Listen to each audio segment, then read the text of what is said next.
to lean in. Alright, baby, we are in the draft. EG versus Undying. The first band's coming up. Claire, what's the first band? What are we picking here? What are we banning? What are we banning? Well, I think some Alchemist, Void Spirit, some of these popular heroes might get a mention. I'm curious about the Enchantress. As you know, you've been telling me about this Dubu Enchantress. You've been trying to sell me on it a lot, right? And EG and Quincy, the last time they met up, this Enchantress was also... It wasn't as hot of a hero that we expected, but it was a pretty popular pick. 10 seconds And, remaining. I mean, I don't know, like my thoughts on it. It's kind of a useless hero in the mid-game, but we'll see if these guys opt for it because of its laning potential. Damn, they banned the Marana? I saw Moon Mier to play that shit, but honestly, it looked a little stinky, but maybe they feel like it's a comfort pick, and sometimes when you play versus teams, you just want to take out their comfort heroes, what they're used to, what they feel is strong, because it makes it more calm and easy to formulate plans, Clairvoyance Dota. Mirana is actually pretty strong right now. It's kind of like slept on because she received a couple nerfs since like the previous or the prior versions of the patch. As one of the one of the highest range fours in the game, she actually there's the Alchemist ban. She actually auto attacks the heck out of most 5-position heroes and kind of like out trades them. And of course, in the mid game, like if you have like a Sand King or some other stunner to set up for the arrow, it's almost like a guaranteed kill potential. So there's the Enchantress out now in response. And DP first pick. I lost Ice DP yesterday. 90% is going to be off lane this game. And I'm not a fan of it, but I ain't a fan of either, bro. Like, picking threes that don't stun, it's a little cringe, but I feel like I just feel like it's cringe. Like we saw, well, when I say we saw, I saw, and maybe you watched. I mean, you did watch, right? Saberlight picked the Pango, and this boy shitted his pants in lane. He literally shitted his pants in lane. 6 CS at 7 minutes versus Quincy Crew in one of the games. But it doesn't matter. He pressed Rolling Thunder, and he stunned people, and that was good enough. So, you know, I just prefer when my offlaner has a stun. I think that you can always be useful if you have a stun, you buy a Blink. I think the logic in this dynamic is that, oh wow, these picks are coming out instant. These masters quite nice response based on what we see here. But I think the pattern is like, you know, Ice X3, you know, I played against this guy in C all of last year, you know, on Boom versus Fnatic. And obviously he killed that team by kicking 23 Cabbage in the end, but... Oh! It's like public information now, isn't it? 5 seconds remaining. Sure, it's public information. Yeah, I assume it's public information. Anyways, Flippin' Ice departed that team, you know, and he's like, most of the time people know him as like the alpha of the team, you know, he's gonna be the shot caller, he's gonna be the one that dictates the flow of the game. So most of the time what you want is you want Ice on a strong hero, like, and you usually, like, what is he known for? Like his profits, right? Furions that can TP into lanes, force towers. DP's kind of the same blood, not really. It doesn't have similar mobility, but what it does have is that strong laning presence. Like if you think about as a carry player yourself and one of the greatest carries of all time, Masao, if you're looking at DP Earth Spirit, what's your pool looking like to have a decent lane? You know, it's not easy. It's not. Laning versus Death Prophet is a real challenge. She is a really strong laner. 10 seconds remaining. They banned the Beastmaster on Undying, or they banned the PA on Undying, you know, a classic counter to Beastmaster. I wouldn't be surprised if they banned Medusa next. I think one of the strengths, like, you're talking about Death Prophet Earth Spirit, and while it is annoying, I personally, like, as a carry player, I'm more worried about Beastmaster, because once he gets that Necro 3 up, and you have to shut this hero down lane. You have to, because if you let him get out of control, he's going to take your tower, he's going to take your jungle, and, like, one side of your map is it's just gone. You cannot play there, or you can, but it takes like smokes and like a lot of effort to kind of play in your own jungle. So I'm interested to see what EG is eyeing for their carry hero here versus the Beastmaster Rubik. You mentioned Medusa, right? And this Medusa pick will be critical if it doesn't get a ban, because I think both rosters at this point are looking at this Medusa, right? Because on one hand, you have a Medusa going into a Death Prophet, most likely going to be a decent lane and a good matchup overall. On the other hand, you have a Medusa versus a Beastmaster, and that matchup can be a little more dicey, but the Medusa definitely scales very well into the Beastmaster as the game progresses. So it's like, I would expect an Undying 17 Medusa if all things go as planned. But I don't know, maybe EG will ban it, maybe EG will opt for an early 3rd pick carry as opposed to saving it on the 4th pick. No, we shall see with time, but based on the bans right now, it seems like Medusa's not the priority, because PA and Troll are not really heroes you'd be afraid of if you're aiming for the Medusa.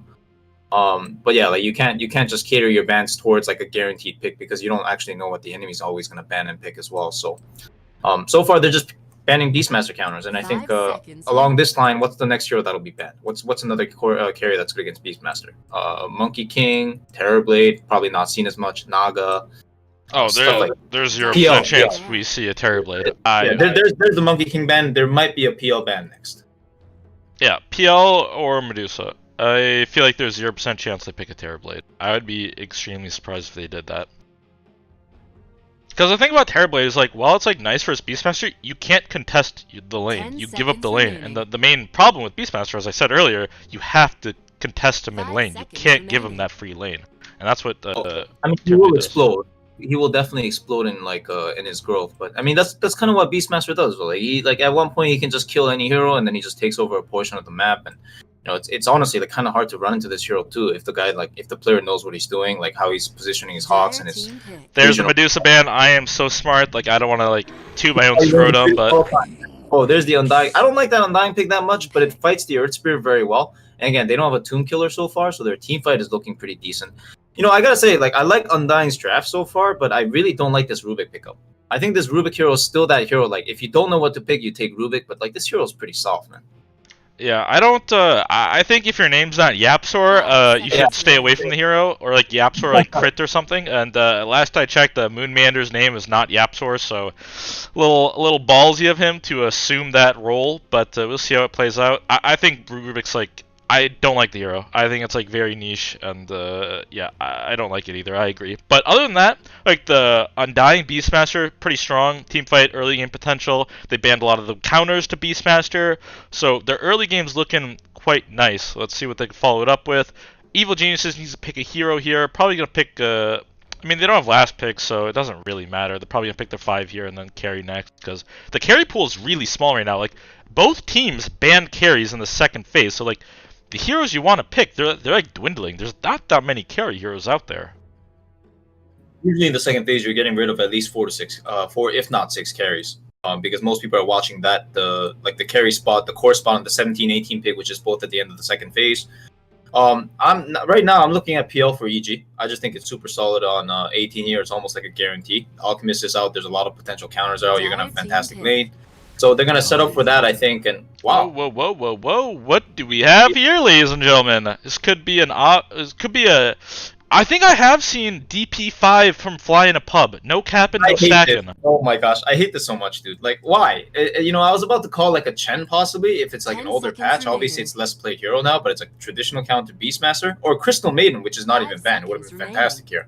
But they go with the Tide now. They want to keep the Death Prophet into a flex position, like he can play 1, 3, or as you said, 5. 1? Oh, my friend, we will not see a carry Death Prophet. We see carry Death Prophet. I will literally I will pull down my pants, start slapping my nuts on stream. I will literally play the bongo with my balls, my friend. I will literally bongo my balls. Like, there is literally no way that this is a 1 Death Prophet, sir. So continue though. It's not on a good one, boys. If there wasn't a 15-minute delay, you know, I'd be hitting off RTZ for that bongo on the balls right now. I've read that's insider betting, and he can literally be disbarred from Val. But continue. Man, the world missed out on the good one, boys. This is do you think that there's no way they try to aggro and put the Tide versus Beast, right? Like the versus Undying Rubik, you want to aggro versus Undying? Is that a thing? I mean, I definitely think. Okay, so this is what my honest belief in Trilane versus Trilane is that as long as there's some stuns and slows, whoever plays better is just gonna win. And that Ursa pick is really, really good. It counters the Tide Hunter for sure, but now the problem is the Death Prophet's position is kind of flexed. So again, like the irony with this 16 Tide is that we don't really know where the DP or the Tide are gonna go yet. But again, like at the same time, it makes the draft look clowny because both DP and Tide, they kind of want to play a similar role based on EG's tradition. 5 seconds remaining. So I like the Undying's Ursa response, which kind of covers the Tide in the side lane and maybe forces DP there too. But then the Tide would have nowhere to go, or like he wouldn't go in a natural spot. And yeah, I'm worried for that too. And also, we talked about this Beastmaster Tide last time we watched it too. Like, that's a possibility, this Tide Hunter safe lane, but honestly, a good Beastmaster can draw this lane very easily. I wanna take a sidebar really quick. You can watch the stream if you're curious, Claire. You can keep watching the game. Guys, this could be a Tide Hunter 1 because I actually played Tide Carry a few days ago in front of RTZ. This is RTZ Smurf account, and I carried the game as Tide. And like Ice was there too, so maybe EG got inspired by my carry Tide gameplay. As you see, most kill involvement in the game, most farm in the game. So they could be stealing strategies from me. I mean, I don't want to say that I'm better than everyone on EG, but like it could be a real possibility, guys. So okay, there's the PL. So looks like Sorry, I just took my 10 meds, guys. I'm a seconds little remaining. loopy right now. But anyways, there's the PL as you were saying. It's a 5 seconds. Ursa versus remaining. PL kind of Fire goes team both match. ways. I feel like it's just kind of whoever gets ahead. Like if Ursa gets ahead and he can hunt this PL or like get on top of him, hit the real one, you know, it's pretty that bad. But we'll see what happens. It's kind of dicey because if the Ursa's ahead, he's definitely the strongest hero. But a lot of Dota comes from like the pickup potential from supports 10 that can open up seconds the map, remaining. right? Or like these offlane heroes like Beastmaster that can force a tower and just kind of like strong arm like a 5 certain seconds position remaining. or a threatening position. And in my opinion, this game so far, honestly, I feel like Undying have the better lanes. So I don't know how strong this PL will be. Like if you look at EG's lineup, look at their burst potential, look at their damage. Like overall, it kind of looks pretty soft to me. And like I didn't like this Tidehunter going into an Undying pick. I didn't like the fact that it forced Death Prophet into like an awkward flex position. And with this PL pick now, I mean, as much as I called it ahead of time, I feel like it doesn't feel like it's enough, to be honest. 10 seconds remaining. One worry I have about Seconds this game remaining. is that like they need a mid hero that really can like it. I feel like there's gonna be a lot of weight on Brile here before anything happens. Like, dude, you have Rubik, kind of slow. Undying's like kind of good early game, but he needs someone to play off of, right?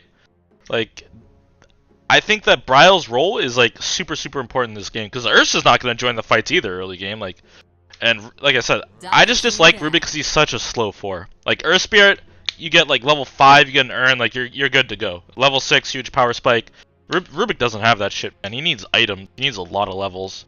So I am kind of like worried. Like Rubik Undying, it like looks like it could be okay, but at the same time, not really. I'm worried that 10 seconds remaining. if this Beastmaster gets shut down, Undying's lineup is gonna be way too slow. 5 seconds remaining. I mean, yeah, but they have the counter pick, right? And most likely they're looking at a Spirit on both teams, really. Like Ember and Storm look pretty fantastic for both lineups so far. Especially for Undying, because there aren't too many options you want against Death Prophet in general. It's like Broodmother and like I mean you don't really want to pick Brood, I don't think. And then there's what's another hero that's good against DP? Wexquas Invoker, but you don't really want to run that into a PL on Tide because you don't do that much damage either. So I think assuming Wind Ranger isn't a thing based on the last series, I think the Storm is probably the best to kind of just draw the lane against the DP. Yeah, they banned the Puck, so they want a Spirit for sure. So there's the Storm, and maybe Undying will take the Ember in response. Dire team pick.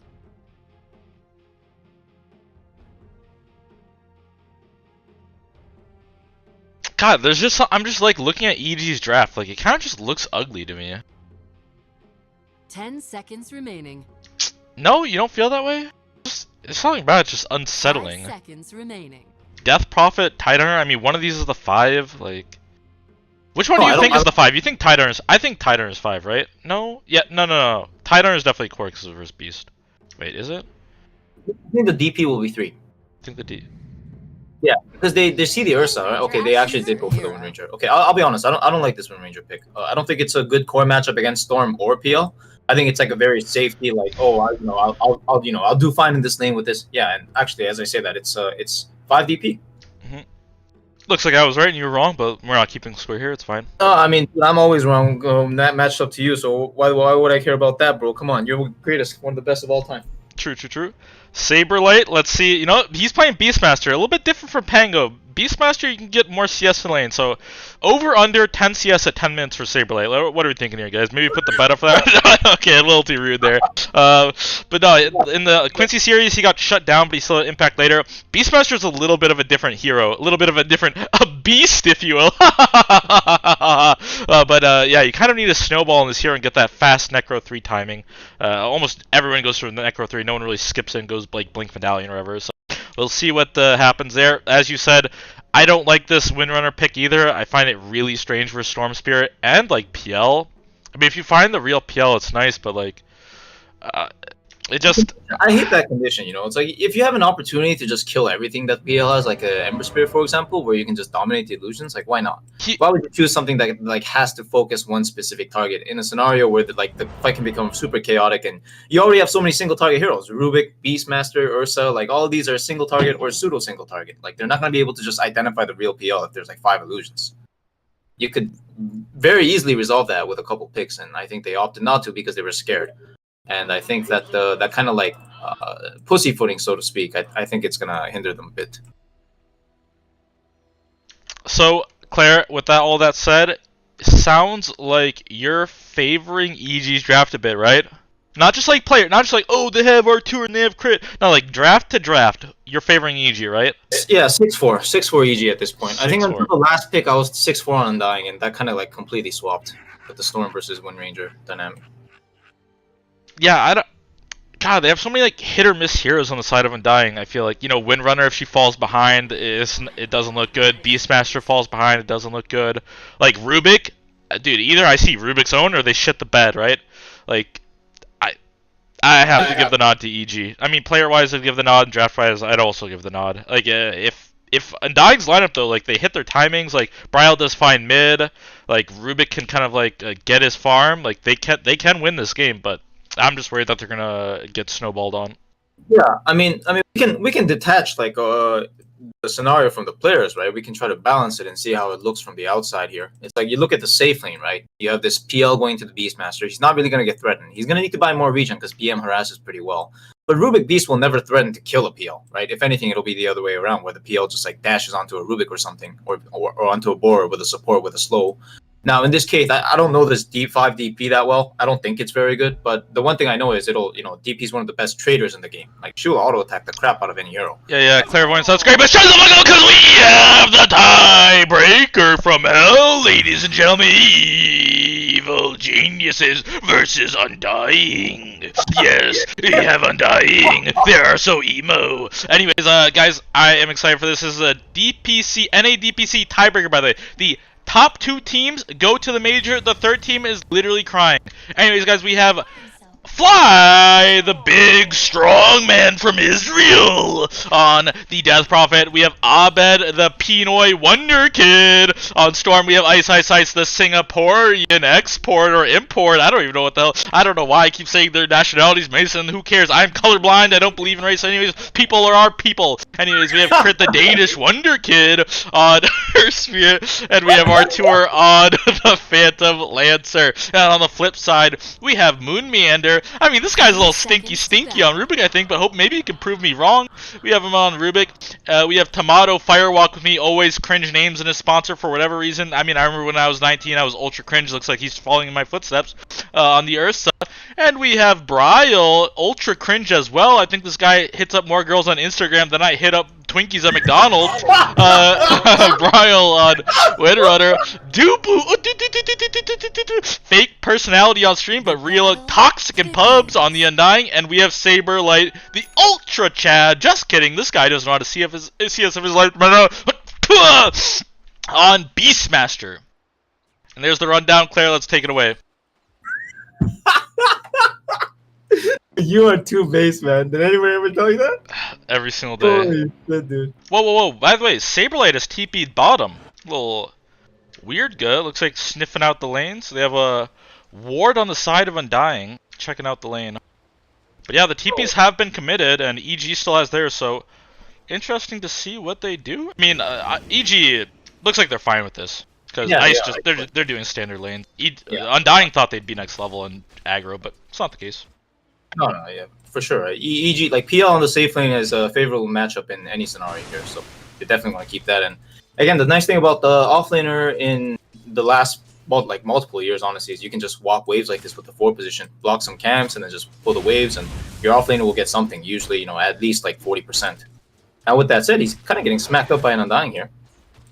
Yeah, I mean, Dubu literally plays 2 heroes. This is one of his 2 heroes. You either play the Enchantress or the Undying. So Dubu's Oh my lord! Oh, I was watching that whole thing. I was watching it, dude. What the cringe? This is the cringe department for you, Ice. We place the bets, and you're a retard. But holy shit, what the hell?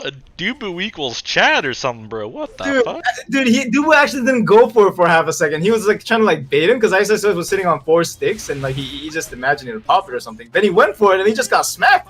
He didn't click any buttons. By the way, Bryle's only missed 1 CS in the mid lane, it looks like. Wait, is that right? Shit, I don't know if that's right. Anyways, he has 9 CS. So he's doing pretty well for himself. Yeah, he missed 3. He missed 3, but it's fine. It's math's hard. It's okay. It doesn't have to be your forte. You don't have to, you can be one of the greats without having math. That's not important. But numbers are just numbers, right? True. I lost 50k in the stock market in 2 days. Who really cares? Numbers are just numbers. It's fine though. Holy crap, dude. Fly, given the right clicks bottom, this DP5 seems to be doing okay for now. Artur is pretty solid farm. Saberlight has 8 CS, already above what he was all last series. Very nice. Good work, Saberlight. Can I just add once again, like, dude, I hate this DP. Like, I understand. I feel like putting Abed, like a player like Abed, on DP is kind of a waste of potential. But this DP hero is like very strong and early picked in this meta for a reason. Very, very powerful, very stable mid. Has kind of like a all-round kid, you know, jack of all trades kind of thing.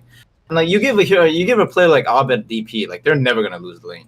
Instead, you put it on this 5 position, and guess what? The 10 minutes, 15 minutes, and 20 minutes. He's actually gonna get ran down by Beastmaster creeps. Like he's gonna be completely useless.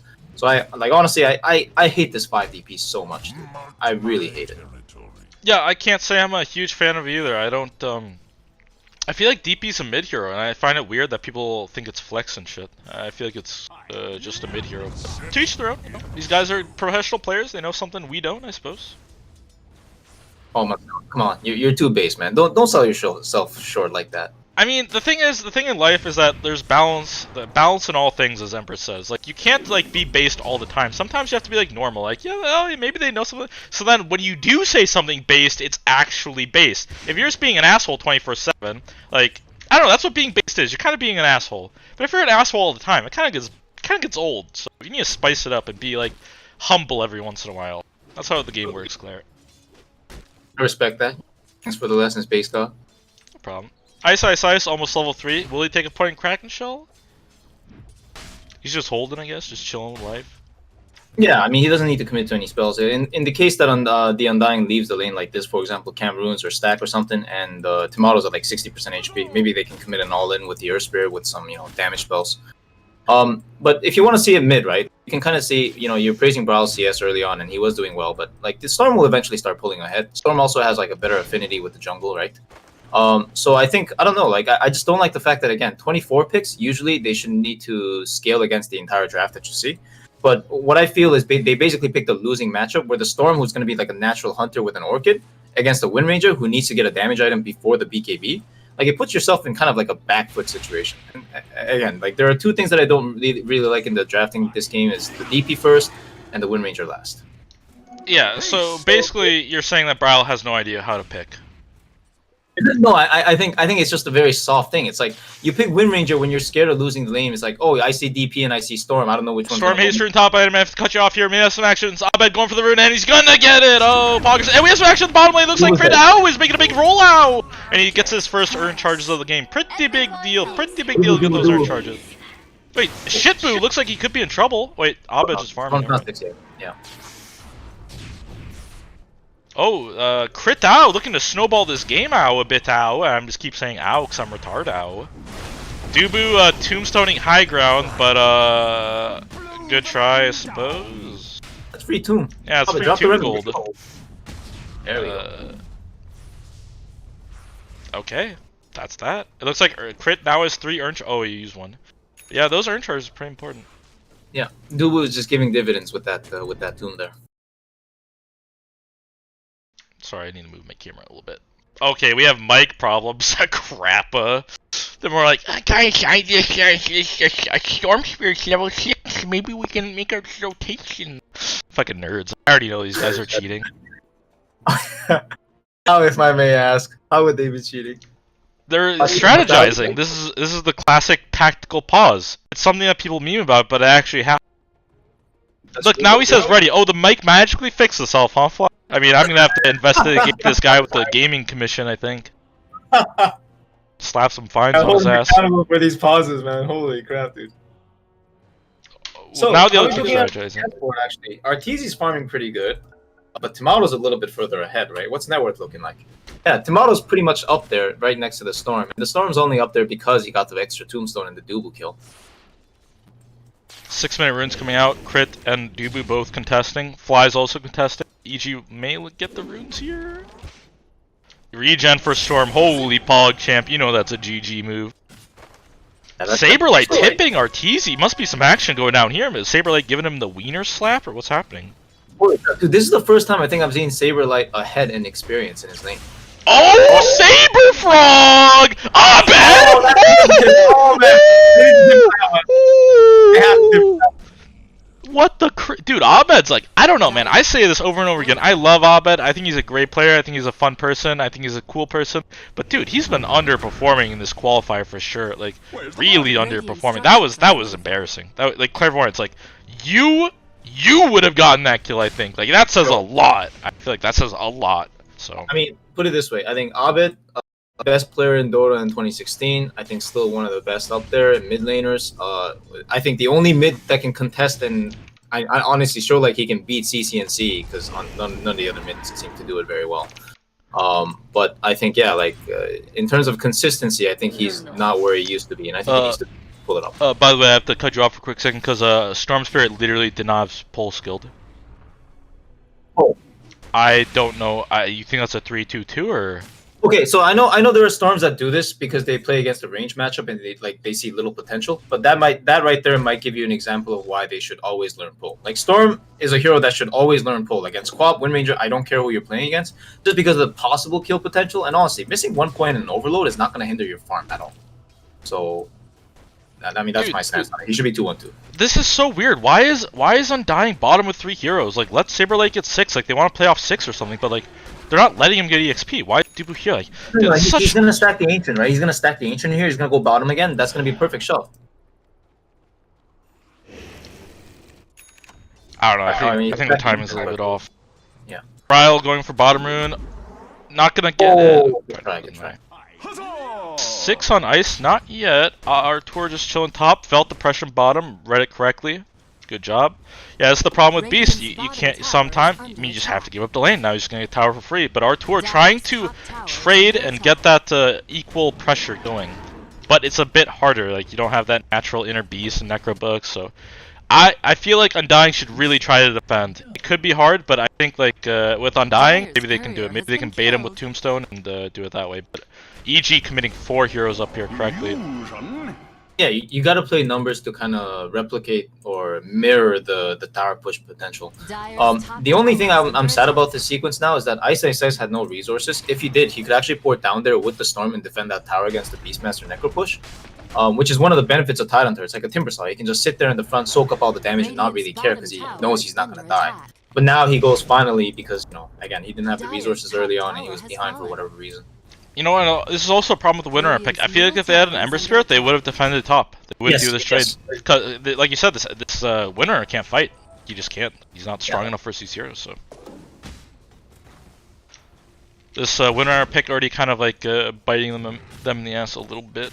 Like I said, I understand the reason and the logic. It's like it's a very safety pick. You know, you don't really want to lose lanes on 24. But again, like, would you rather kind of like go like 45-55 in the lane with a last pick, or would you rather go 40-60 with something like an Ember, where you kind of lose a little harder, but you scale better and you have stronger kill potential and scaling potential? You got to play Dota for the 15-20 minute mark. You can never play for the 5-10 minute mark with the laning phase. It's just not how it works nowadays. These glyphs that have multi-shot and these Beastmasters that can't take towers like at beyond the tier 1s. Oh, this smoke could be fucking beautiful, man. Holy shit, this smoke could be beautiful. They have the ward. Bryle sees him. If he get... Oh my... Oh! Bryle literally ruining the game right here! What the fuck? Yeah, I don't know. His farm's okay, though. Oh, dude, he didn't bottle his... Dude, they're choking. I mean, Bryle's a known choker. That's the word on the street. He's literally a known choker, so... I don't know. This is ultra cringe right now. Ultra cringe, eh? Yeah, that's very unfortunate. Now he's gonna go mid without resources. He's gonna be afraid to show because like the storm might be smoked or something at some point. By the way, no, I storm right now. By the way, this Rubik's literally done nothing the entire game. I just want to kind of point that out. Like he's actually accomplished nothing. Like Saber like kind of won bottom by himself. Like he hasn't counter ganked. He hasn't ganked. He's under farmed. Like God, I fucking hate this hero, man. Yeah, like I said, like this hero is picked by most players when they just don't know what to pick. Then they say, oh, I mean, if I can steal your spells, maybe it's good. But like, you never want to play Dota reactionary anyway. You always want to be the aggressors. You want to be the hunters, not the predator, not the prey. True. You want to be at the top of the food chain. Double damage. What's up? You want to be at the top of the food chain, the apex predator, so to speak, my friend. That's right. And to be that, you have to be strong enough to do that. And Rubik, you know, what is this? 800 HP hero walking around the map right now with 330 movement speed. Not that strong. Abed doing the standard play, just brown boots, Orchid, classic. Every storm skips shreds these days. Yes. Tide rushing Blink. Sometimes you'll see Tide stop off for a hood. I think that this is totally fine though. I actually like it when Tides just go Blink. It's pretty nice. I mean, keep in mind also he has to play this like extra disable role from the Death Prop because she completely lacks it as the support. Which means that he has to play more of an initiator role and kind of like let the team absorb damage. Smoke here by EG. Tomato, kind of reading it, kind of not. Kind of just farming. That's cool. As long as he doesn't die, it's all good. He's pretty close to Battle Fury. Has pretty solid farm. Tide close to Blink. They're collapsing on the mid tower here, and Death Prophet has ulti. Will Undying try to defend? And the ulti is off. And we have Smash here. Dubu getting caught out a bit. Oh, Crit kicking up to the high ground. Trace those. Pele, is that you or is that Ronaldinho after he's had 5 grams of crack? Oh my goodness, an awful play from Crit, but maybe it doesn't matter in the end as EG's looking to secure the tower. And Undying's kind of just giving up. They're not really in the position to defend this one. Saberlight just chipping away at the bottom lane. I mean, it sucks they missed the 5 position kill, but honestly, like, they got what they came for. Now, the problem is now this DP Exorcism is down, and maybe it doesn't matter as much because he's 5, but again, they just showed all their heroes for it, so now it's time for Undying to make a move, or just kind of, like, force the map a little more. I guess they're kind of doing that by pushing out all the lanes and taking all the farm that they had with the stacks and the Ancients and stuff. What are they going to get out of this beyond this? That is the question. Are they just waiting for a Nurse Battle Fury timing? It looks like that's kind of what they're catering towards. But then there's 4 heroes rotating bottom. Do they have a smoke? Can they transition with this Maelstrom Power Spike on the Wind Ranger? I don't know. Doesn't seem like much is happening right now. I feel like Undying kind of needs Brile to get BKB. I feel like if they want to take real team fights, I feel like this is pretty mandatory. Yeah, he's going to get Ravished and die every single time otherwise. Yeah, or Orchid and Pole, because the Orchid's coming really soon. Yeah.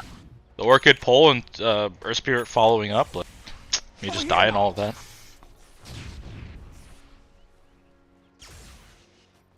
Orchid, is he gonna smoke with it?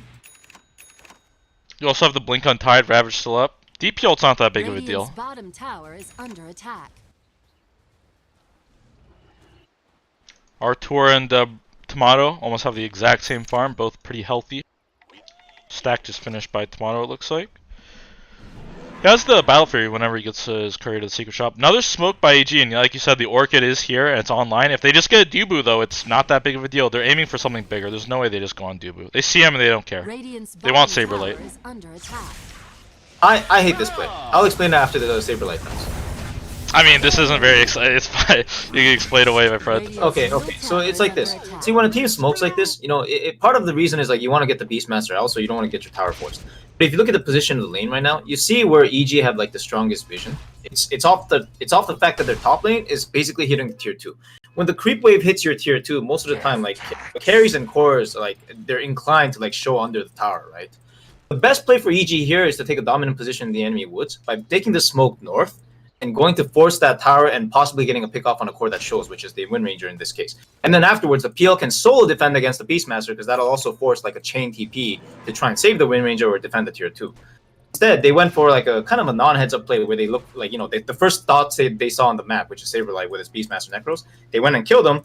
The tower like saved 10% HP, but in the end, they got nothing. Clairvoyance have hold up here. We have a huge Ravage by Ice, and Brile just goes down instantly. Ooh, nice Windrunner, big retard. And we have Fly popping up the ultimate. Saberlight not getting off the roar because he got pulled and silenced by DP. It's an absolute disaster from the side of Undying. And what did Rubik do? Oh, he stole Spirit Siphon. Round of applause for the Spirit Siphon seal. Really game changer right there. Yeah, so this is that mid-game movement, and as you can see, like if they rotate top, the enemies like it's just the fact that it's the enemy side of the map as opposed to their own. They're always gonna get more, and obviously Roshan's a very attractive objective in this position. But yeah, like at this point, like how do Undying fight?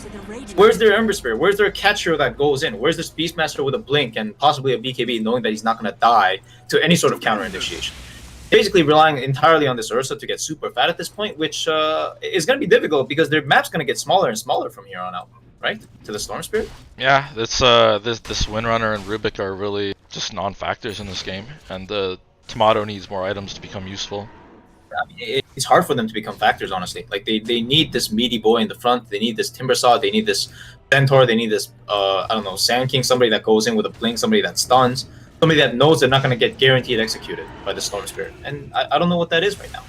But the nice thing is now they're moving aggressively as well on the side of Undying. You know, they realize the ultimates are down and now's the time to strike. Gosh, just dropping the Tombstone to secure the tier 1. Radiant's And they're all here, and EG just does the smart thing, they just give up. Like, you want to commit 5 heroes to the mid tier 1? Sure, we're just gonna outplay you on the map, we're gonna get more than you. Okay, I want to ask you this as the PL player. What do you think about this Aegis on Arteezy over Abed? I mean, do you want the Aegis here in this position?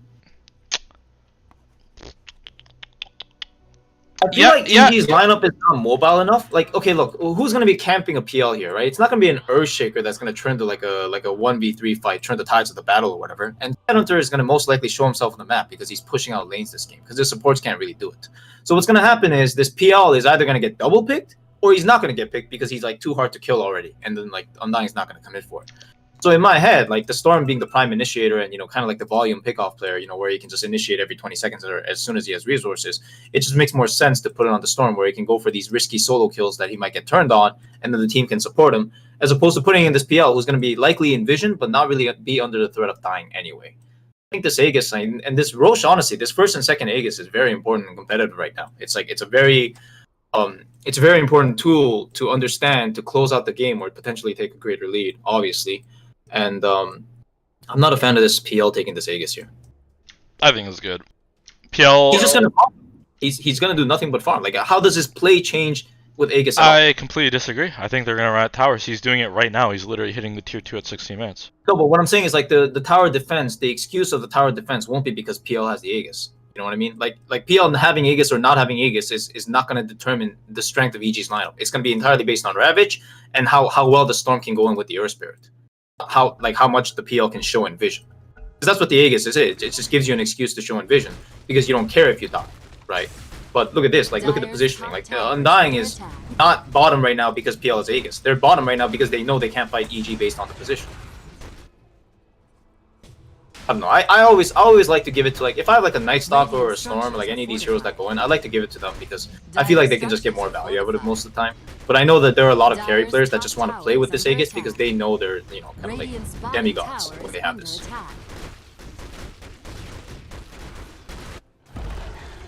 Tier 2's going down for both teams. Just trading. I don't like this though. When you have Vegas, I hate trading. I think that's so stupid. Yeah, that's what I'm saying. Like, this is bad. Storm has Aegis. Don't they just go bottom right now? Smoke and force it? Or PL just goes bottom and farms it. Okay. Or Tide, like Tide and PL. I don't know. I really think it's a vision thing. I think that PL is going to be showing in vision most of the time, and you know, like the Aegis is kind of insurance for that. But I also think that Storm having Aegis lets him play in or out of vision and jump. Most importantly, the PL is not going to jump. He's going to run away from PL constantly. As long as Ice has Ravage and Ursa doesn't have BKB, which is going to be like another 2 minutes at least, I think Undying are not looking to take any skirmishes. You know what's crazy about this game is that we both feel like EG's in a really good spot, and they are, but they only have a 1k net worth lead. The gold lead is not substantial at all, which is kind of surprising. Yeah, that's true, but you got to look at the team fight, right? It's like, yeah, I mean, I will agree with you. I will agree with you in that sense. I think if Ursa gets a BKB and he can like somehow find a way to burst another hero and get one more item, I think EG's lineup kind of looks frail. You know what I mean? Like the Ursa can burst anything. That's a scary thought. Ursa going BKB second item, I agree completely. Both cores need BKBs this game pretty bad. Would your third be a Blink or a Basher? What do I have? I feel like I would just go Blink, try to like really kill. I would just try to kill like Death Prophet or something. Yeah. I mean, I asked because I could understand the reason for both sides, but I feel like Basher is so it's like you need it against the Storm and Appeal. That's what I feel. Like locking these heroes down, like Storm, PL, Weaver, whatever, these like kind of like sneaky buggers. Like, I think it's so valuable for Ursa. Especially because they lack disables, honestly, right? You might say they have some stun and some shackles, some Rubik Lift and Roar and stuff, but how much of these things really threaten a PL? It might threaten a Storm, but I don't know if PL cares that much. I think a PL would care if an Ursa's just charging at his ass with a BKB, so he can't get disabled. Storm going Kaya next? He's not very farmed is the thing. Interesting. Kinda On Orbit? Yeah. 8K net worth at 20 minutes? It's kind of Yeah, I mean, yeah. He's what do you call it? He's receded to that role though. So Smoke from EG here. 20-minute runes coming up. Also, the outposts, maybe they want to contest it, try to get it right now. I feel like whatever fight EG takes here, they're going to cream them. The Undying should avoid. And they're doing just that. They just let the Dubu die, and that's all she wrote. They don't get the outpost in time, though, I think. yeah, they're immediately calling for the bounty. Bottom bounty. Here it is. RTZ. No, Vegas. RTZ 322, RTZ 322. Holy shit, he's on a fucking island, dude. Dude, he's on an island. Yeah. Oh my god, 3-2. They're mass TPing on EG. Can they get there in time though?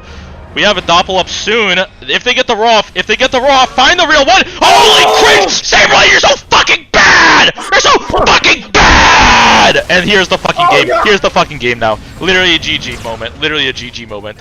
And I don't know. That's why you don't let Europeans play Dota 2. That's why you literally disbar them from Dota 2, guys.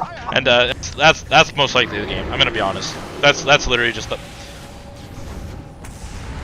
And chasing Tomato in the base, but Tomato not going down. Tombstone down from Dubu. Maybe we can save Tomato, and Tombstone just dies instantly because they have a death PL, and Dubu's gonna go down here too, and Moon Meander's gonna go down here too, and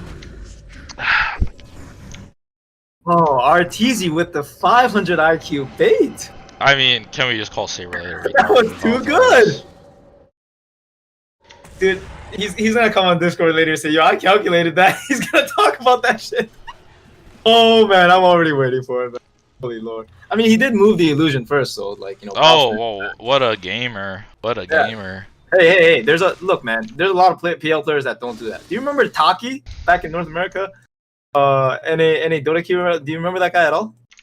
2,000 PL games on that guy. Dude, you can never find the real PL when you play that game.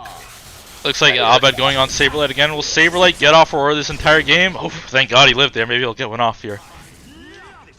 Bryle almost has BKB. I mean, this game's looking kind of grim, but Bryle almost has BKB now.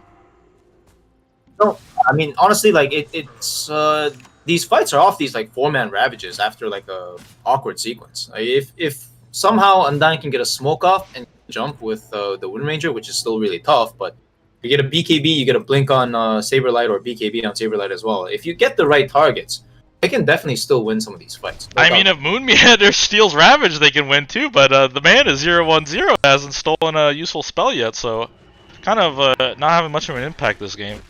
We have the Reaver on PL. PL smoke, maybe we can get him? Oh, beautiful!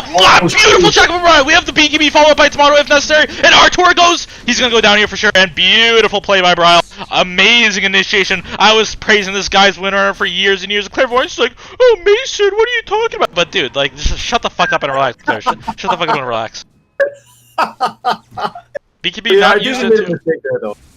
He walked in a direction where he fogged himself from, like from vision of like potential gankers. He should know, like he's. So, are you saying that Artesia is shit? Not quite. I am saying that he made a mistake in that sequence. He shouldn't have died. The smoke was you call it? It was revealed already at that point. Looks like Tomato's just going Basher. Roche respawns fairly soon. May respawn in 30 seconds, so we have a 30-second 3:30 window. Abed could get picked off here. Looks like they're making a beeline for him. Is the lift coming? No, that's not. Abed's out. If we had the blink on Moon, it'd be close, but not quite. Yeah. Everyone just going BKBs on the side of Undying. I like it. I think it's good. That's the play. It's the counter to the tide, right? It's like if they can burst even Storm or PL during the BKB, honestly, like EG don't have enough firepower to keep up afterwards. Courtesy of 5-position DP. We have a blink on Moon really soon. I'm surprised they didn't take the lane for it. A little weird. I think getting this blink is ultra important. Playing versus Tide and whatnot. Roche is up. Holy shit, Roche instantly spawned. It was an instant Roche spawn. Don't see those every day, my friend. Basher getting close to me. Another big zip by Abed. Moonmeter getting caught out of position. He's gonna go down, and this may just signal a Roche. They have a medallion on Undying and a Vlad, so it's easy Roshing. Easy Roshing. Yeah.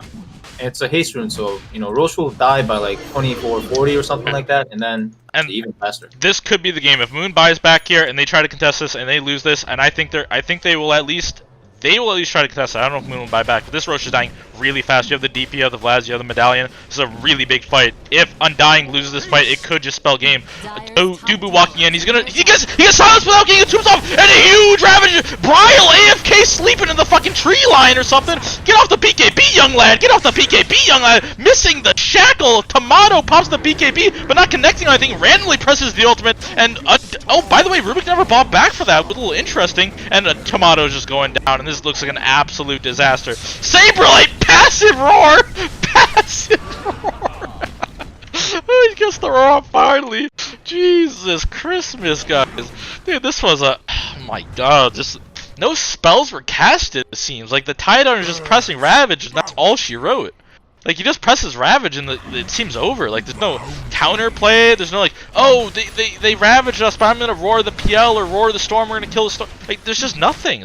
Tide just presses Ravage, and it's game over, it seems.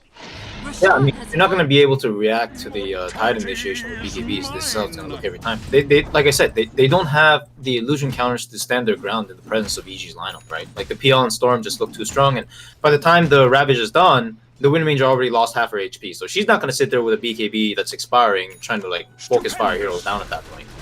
And again, like, the name of the game is always initiation and, you know, being the hunter instead of the prey. Like, every single time Ice gets these 3-4-man Ravages, you know, these fights are going to look almost impossible for Undying. They don't have the ability to stand their ground after that, especially against the PL. That's this fact. 17k. Now, actually, we've been kind of sleeping on Arteezy's farm. After that amazing play at the Bounty Rune at 20 minutes or so, he's 17k net worth at 26 minutes. That's ridiculous territory in farm. Yeah, I would have more, but I understand. You always have more. Come on, you know, you're Masao. You're one of the greatest of all time, if not the greatest of all time. True. Dude, you know what's insane though? You're talking about Artur. Dude, Saberlight had a nice lane and Tide had a bad one. Ice had a bad one. Look at the networks, man. Like, Saberlight almost below a fucking support after having what I'd consider a pretty free laning experience. I mean, that however is a product of team fights though, right? Like, Saberlight is 0-4. Ice is 3-1 with 11 assists. You know, like that goal difference already is going to be 4k if you actually look at the numbers. So I don't blame Saberlight too much. Besides the, I mean, I think the roar and the bounty room was massive debate, but I think outside of that, I don't think he played too terrible this game, to be completely honest. Yeah, I mean, Undying's draft is fucking dog shit. Like, this Beastmaster has no one to play with. Like, Undying's like a nice supplemental hero, right? He doesn't go in there and like fucking burst someone. He needs someone to play with. Beast needs someone to play off his roar. And like, Bryle just never contributed to the game because it was hard, right? Because he wants that damage item, he wants that Maelstrom, he wants that Javelin, and then he needs BKB. So his timing is just so delayed. And then Rubik, I've already talked about it. What the fuck does Rubik even do without levels in farm? Yeah, I have no idea. Presses Fate Bolt? Like, it's kind of useless. I just think Rubik's such a wishful thinking hero. You know, it's like the whole premise of playing Dota as a reaction to counter what they're doing. Like, what if their action is just too strong? What do you do? And most of the time, you know, at the highest level, the action's gonna happen when the enemy, like when the team knows they're gonna be able to do something to you. Abed's going in on Saberlight here is most likely dead. He has Aegis, so there's no counterplay. But yeah, I think I mean, regarding the Wind Ranger too, I'll just say one more time, like, I would pick Storm into a Wind Ranger. You know what I mean? So for me, like 24 Wind Ranger into a 22 Storm or 23 Storm, just doesn't make sense to me logically. Like, a DK would have been better this game. Dire's middle tower has fallen. Does Quincy play EG or do they play Undying? I assume they play EG. I think EG, right? Because I think it's like a back-to-back EG, and then EG have a chance to basically, if they win this game, they have a chance to make it to the major right away. It should be super spicy. But if Undying plays like and they lose, then it's just over. Like, no one has to play another game. That's how it's gonna be regardless, because there's 3 teams, so one team's gonna have a back-to-back, and if that back-to-back team wins the first game, it's always gonna look like that.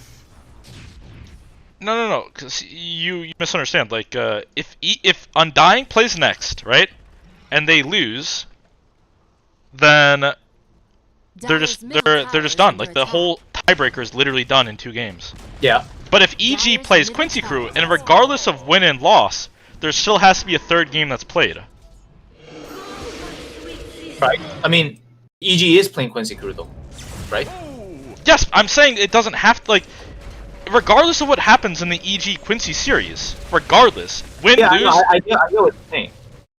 You know, what I'm saying is like that's exactly what's gonna happen. I'm agreeing with you. I'm saying that Undying should play Quincy Crew, regardless. Whoever loses should play Quincy. Because if that team loses to Quincy Crew, they are 0-2, and both teams have a win over Undying.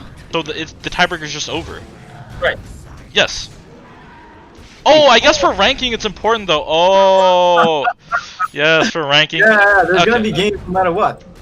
I mean, yeah, because there's like first place and second place get different things. Yes, exactly, because it's NA, it's special. Yes. Yes, it's special. Yes, Papega champ. Yes. Well, I'm glad we're on the same page now. Yeah, I mean the system's just shit. That's all I know. Abed stunned up. Oh, Abed stunned up. Uh-oh, watch out. Undying's gonna win this one now. Oh, Ravage by his face! It's a huge Ravage and Simono getting cut down like a little bitch boy he is! And he fuck that! Pwah! Fuck you, Igorko! Pwah! This one's for you, Igorko! Pwah! This one's for you, Infamous! Pwah! That one's for you, Tomato! Dumb piece of shit. Nice team. Get wrecked in 20 minutes. Not a little bit of a personal spite seeming in there, or was that just too based? Just being too based. I mean, this game's over, man. You gotta spice it up somehow. That's what all the great showmen do. They spice things up even when it's over. I respect it. But yeah, I mean, this game looks pretty bleak for Undying at this point. You know, they really never had the comeback potential, so they had to be kind of the aggressors. But against this Ravage Blink coming out from like 12 minutes, they just don't have the frontline hero. Like Beastmaster can't do it against Tide because you can never kill him. So what do? You get this Wind Ranger to try and help that, but you don't scale against the two cores. You don't have to kill, like you don't have the pick off potential. You don't have the ability to force the towers anymore because, I mean, for either lack of better moves or better timing or whatever from EG. And as I said earlier, it's just hard for them to move out on the map after a certain point because of some of their hero choices. You know, they would never say this on the mainstream, but I'm actually like really disappointed in this game. I feel like this game was ultra low skill, if I'm being honest. I think this was a pretty fucking terrible game. But it's like not proper to say. I just feel like this game was absolutely awful. Undying's draft was terrible. I feel like they played bad. I feel like EG didn't do anything like cool. Like you even said like this smoke in the bottom with Storm and his Orchid, like, it was so bad. It wasn't good. It wasn't a good smoke. It was just fucking random. Yeah, but Masao, not everybody can be so based as you. I was just like looking forward to some nice Dota.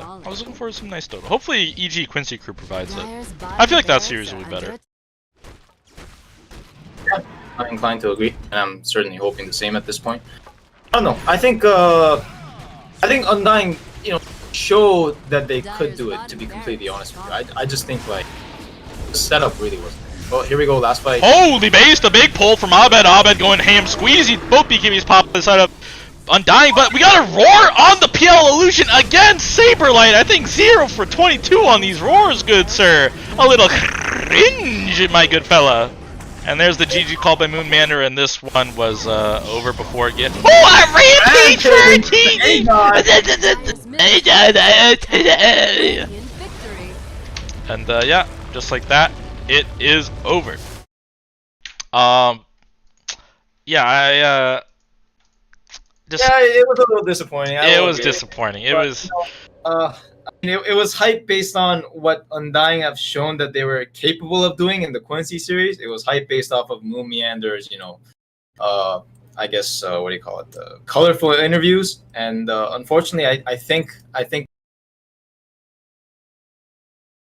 Oh, my Discord just like cut out. Wait, is that my internet? What the hell? That's kind of a natural, expected response. Oh, yes, I totally agree with you, Clairvoyance. My Discord totally didn't cut out there for a good 20 seconds. But yes, I agree, my friend, I agree.